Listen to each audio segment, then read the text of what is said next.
소인수분해 단원에 있는 제곱인수 만들기입니다.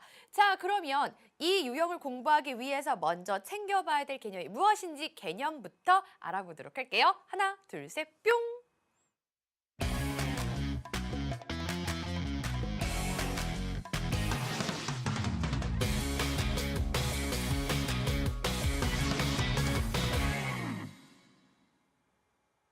네, 오늘의 개념부터 한번 살펴보도록 할까요? 네, 단원명은 소인수분해 단원에서 나오는 제곱인수 만들기에 대해서 공부해보겠다라고 했지요. 자, 그러면 우리가 제일 처음 알아봐야 되는 건 네, 소인수분해입니다. 소인수분해는 하기 위해서는요, 일단 소수라는 용어부터 알아줘야 되겠죠. 자, 소수라는 거는요, 1보다 큰 자연수 중에서 바로 약수가 두 개인 수를 가지고 소수라고 얘기합니다. 약수가 모두 몇 개라고요? 약수는 두 개.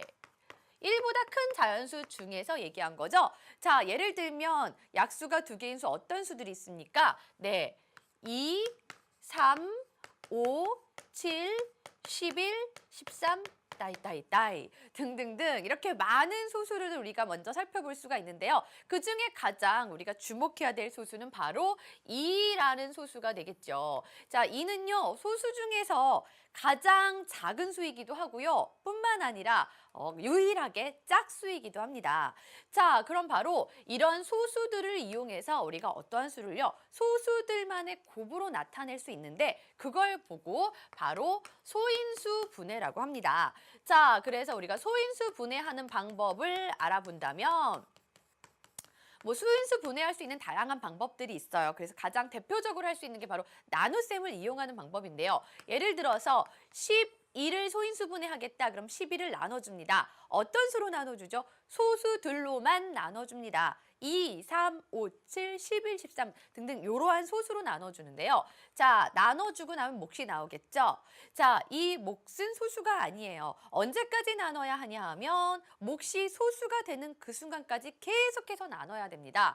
자, 그래서 다시 한번 2로 나눴더니요. 3. 어때요? 몫이 소수가 됐죠. 자, 그럼 이때 쓰인 소수들의 곱으로 나타내는 겁니다. 그래서 12는 2 곱하기 2 곱하기 3으로 쓸 수 있는데 우리가 같은 숫자는요. 같은 숫자들의 곱은 거듭 제곱으로 나타낼 수가 있겠죠. 자, 이렇게 해서 우리가 소인수 분해를 완성할 수가 있는 거예요. 그죠?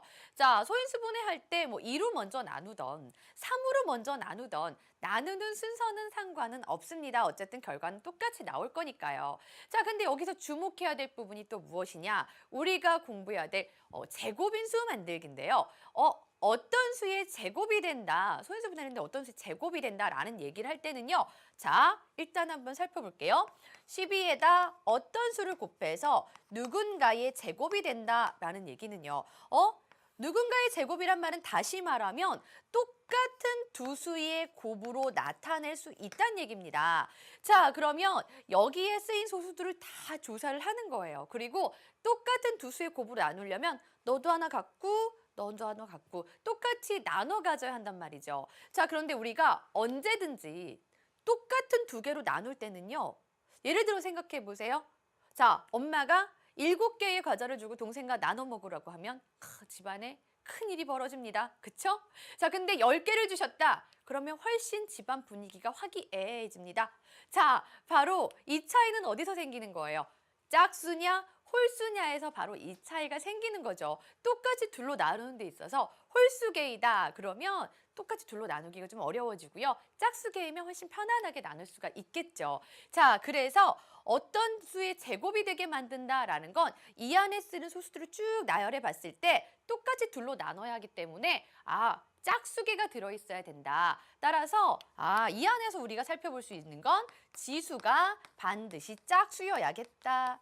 그래서 지수가 아직 짝수가 아니라면 지수가 짝수가 될 수 있도록 만드는 것이 우리가 해야 될 일입니다. 아셨죠? 그래서 오늘 하는 유형의 가장 여러분이 주목하셔야 되는 부분은요. 어떤 자연수의 제곱이 되게 만든다 하면 바로 지수를 짝수로 만들어야 되겠구나. 모든 소수들을 짝수계만큼 곱해야 되겠구나. 바로 이걸 생각하셔야 된다는 겁니다.